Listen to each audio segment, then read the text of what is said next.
તમારો એક નવા બ્લોગની અંદર. તો કેમ છો બધા? મજામાં છો? અમે પણ મજામાં છીએ. Good evening. હર હર મહાદેવ, જય સિયારામ. કહીશ તો ફરીથી એક નવા બ્લોગની શરૂઆત કરી દીધી છે ને આપણે મસ્ત મજાનું ઇવનિંગ થઈ ગયું છે. તો આપણે બનાવવાના છે આજે છોલે ભટુરે. ઘણા દિવસથી આપણે હાજા હતા, માંદાઈ હતા, પછી ચૂંટણીના કામમાં એટલા વ્યસ્ત થઈ ગયા હતા. તો આપણે હવે થોડાક આજે પાછા ચેનલ ઉપર આવી ગયા છીએ અને વચ્ચે એક કા બે દિવસ આઈ થિંક બ્લોગ નહીં આવે, બાકી આપણે બ્લોગ કન્ટિન્યુ આવશે.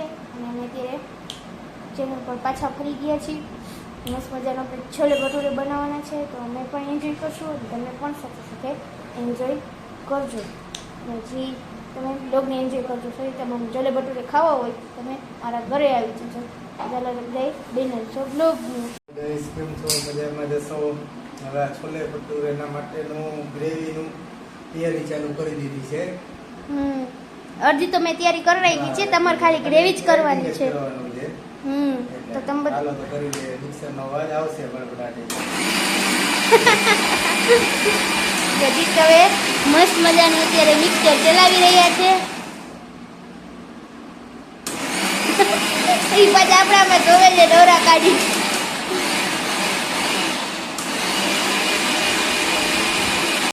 ચાલો હવે બળબડાટીના ગ્રેવી તૈયાર કરી દીધી છે.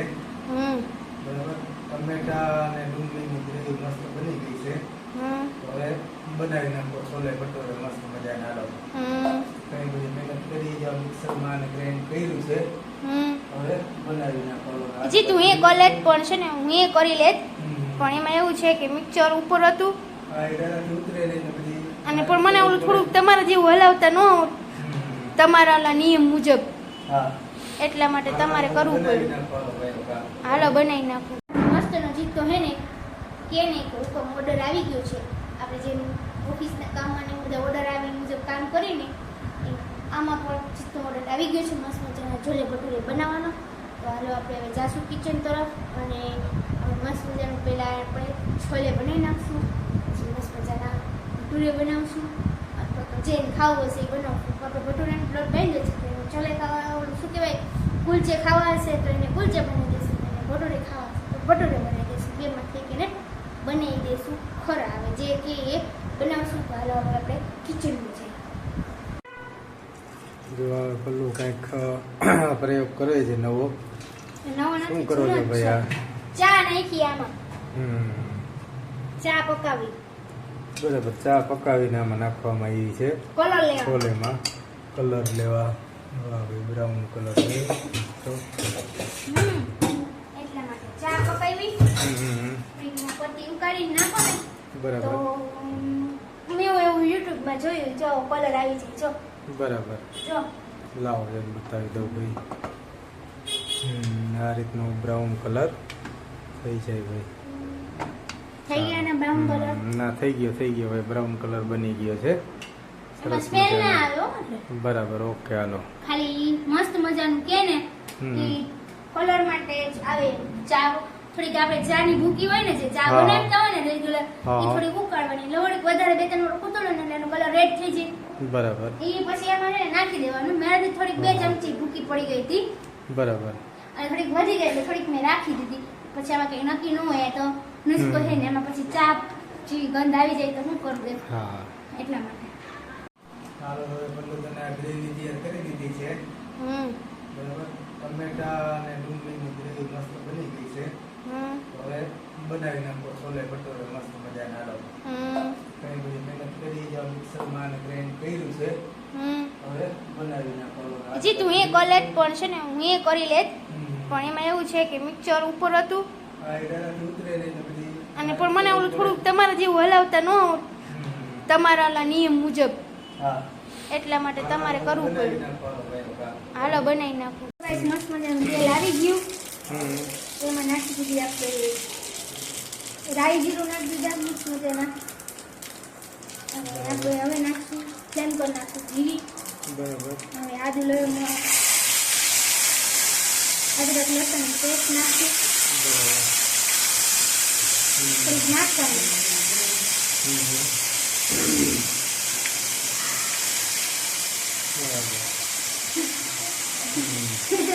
એવી રીતના નાખવાની રીતે.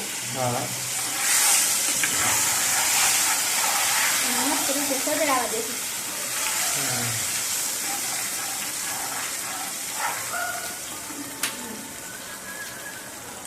પછી આપણે મસ્ત ટમેટા ડુંગળીની જીરી જેવું એડજસ્ટ કરી દેવાનું રીતે બરાબર નાખી દેવાનું મસ્ત રીતે હલાવવાનું ચમચો આનું નથી આ જ ચમચાથી હલાવવાનું નકર બળી બરાબર પેલા બીજો ચમચો નો હાલે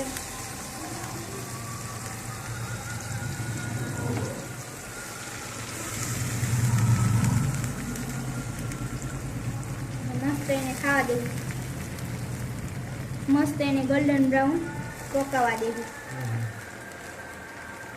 એકદમ દેવું હવે બરાબર મરચું એડ કરી દીધું પછી હળદર થોડી ઘણી જ આપણે નાખશું પછી ધાણા જીરું નાખશું ચમચી ભરી પછી રેગ્યુલર જે ગરમ મસાલો આવે ને એ ગરમ મસાલો નાખશું વધારે નાખશું થોડોક અત્યારે છોલેનો મસાલો નાખીશું થોડોક પછી પાછળથી એડ કરશું આપણે બરાબર સુગંધ પૂરતો જ એડ કરી છે હવે આપણે ગ્રેવીની છે ને પકાવવા માટે મસ્ત મજાના છોલે ભટુરે પાકી જાય મસ્ત મજાનો કલર પણ આવી જાય આવે છે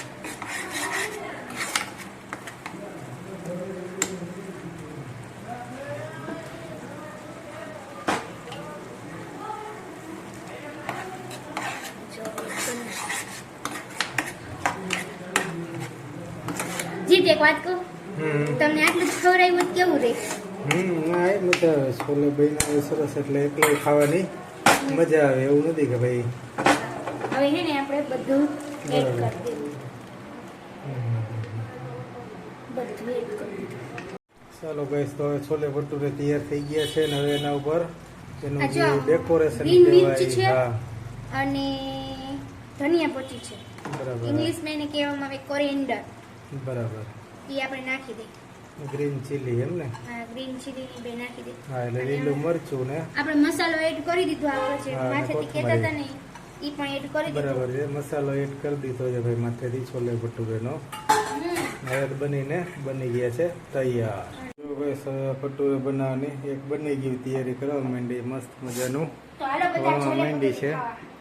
હમણાં ટૂંક સમયમાં જો આ તેલ છે એ મુકાઈ ગયું છે હમણાં તેલ ગરમ થઈ જાય એટલે ફટાફટ જીત બનશે મને ભટુરે fry કરી દેશે. હા ફ્રાય હું કરી દઈશ પણ એ છે એ એટલે પછી હમણાં ફટાફટ ભટુરે બનાવી નાખી મસ્ત મજાના પલ્લુ માંડી છે છોલે ભટુરે કહેવાય હા ભટુરે છોલે તો બની ગયા સોરી ગઈ આ ભટુરે મસ્ત મજાનું કેવું ઈચ્છું છે મુકસાવી દીધું છે ને હમ. થોડી નાખી ઉપસી ગયું છે. કોઈ નહીં છોલે ભટુરેનો ઓર્ડર દેવો હોય તો મને દેજો એમ. હા તો ભાઈ આ કેજો ભલ્લું ને કે ભાઈ મારે છોલે ભટુરે બનાવવા છે મસ્ત મજાનો જો ઉપસી દેવી છે નજીકથી હા. બતાવો જવો હાલો ભાઈ એક નંબર બન્યું છે ને ના એક નંબર હો ભાઈ શું હાલો જીત બની જાય બેસી જશે જમવો ફટાફટ હાલો બસ હાલો જો ગાઈસ મસ્ત મજાના આપણે છોલે ભટુરે બનાવ્યા છે રેડી છે આ છોલેનું શાક છે છાશ છે મસાલાવાળી ભટુરે કેરી અને મસ્ત મજાનું લચ્છા પ્યાજ છે તો હાલો બધા જમવા એટલે જો જીત થઈ ગયા છે રેડી જમવા માટે હાલો એ એક બાઈટ ભરીને કહેશે કે કેવું લઈ ગયું એમ પછી આપણે ખાવાનું ચાલુ કરશી જો કેવું લાગ્યું જીત બહુ સરસ થયું મસ્ત એક નંબર હાલો જીતને એક નંબર લાગી ગયા છે તો આવી જાવ બધા જમવા જમવા. માટે રસોડામાં પાછળ એસ પડ્યું છે એટલે પછી હરકું કરી નાખ્યું જીત મંડી ગયા છે જમવા જો ડુંગળીને બધું ઉલાડવા માંડ્યા એલા એકાદો બટો મને તો ભરાવો જીત મંડી ગયા ઉલાડવા ભાઈ આપણને તો દેતાય નથી જો જીતે આપણા માટે આ બેટ રેડી કરી નાખી છે હા હવે આપણે ખાઈ લેવું તો ગાઈસ તો મસ્ત મજાના આપણે જમીને બેસી ગયા છીએ આરામ માટે મસ્ત મજાનું આપણે નાહી લીધું અને મસ્ત મજાનું ફ્રેશ થઈ ગયા અને જીત તમે શું કર્યું ફાકી ખાધી ના ફાકી ખાધી જીતે ફાકી ખાવાનું કામ કર્યું ને મેં બધું વાસણ તો કે વેરાજ કરી દીધા હતા આપણે નાવા ગયા હતા અને એમાં ગયા એટલે મોડું થઈ ગયું એટલે પછી તો છોલે ભટુરે તો બહુ મસ્ત બન્યું હા હા આ આપણે હવે કંઈક નવું બ્લોગમાં કેવી રીતે લાવવાનું છે 8 તારીખ પછી 8 તારીખ પછી હવે 9-10 તારીખે 9-10 અને 11 રજા છે એમાં કંઈક ને કંઈક નવીન જોઈ હવે કંઈક તમને દેખાડશું નવીન કંઈક હમણાં તો તમે જો જ છો guys, આપણે દર રવિવારે રજામાં પપ્પાના ઘરે જતા હોય પણ આપણે અમે એમાંથી 2-3 રવિવારે વચ્ચે વચ્ચે આપણે જઈએ છીએ શાક બકાલા માટે ને એના માટે પણ ગયા નથી યાર. ટાઈમ નથી હોતો. તો બીજું તો જેટલી જયારે બધું મજા આવી ગઈ એ થોડાક વૈદા છે ને તો એ પેક કરીને રાખી દીધા તમારે કાલે કઈક લિસ્ટ ઉતાર હું એને નવું જ કાલે કંઈક બનાવવાની છું તમને હું કહીશ. મારે તો ગાઈસ જવાનું ખાશે કે નહીં થાય કે ખબર નથી પણ મારે તો જવાનું જ નથી હવે તો ગાઈસ આજના બ્લોગ ત્યાં સુધી ફરી મળીએ એક નવા બ્લોગ સાથે. ત્યાં સુધી ખુશ રહેજો અને ખુશ રહેવા દેજો. આજનો બ્લોગ ગમે તો લાઈક કરો, શેર કરો, અમારી ચેનલને સબસ્ક્રાઇબ કરો. Bye bye.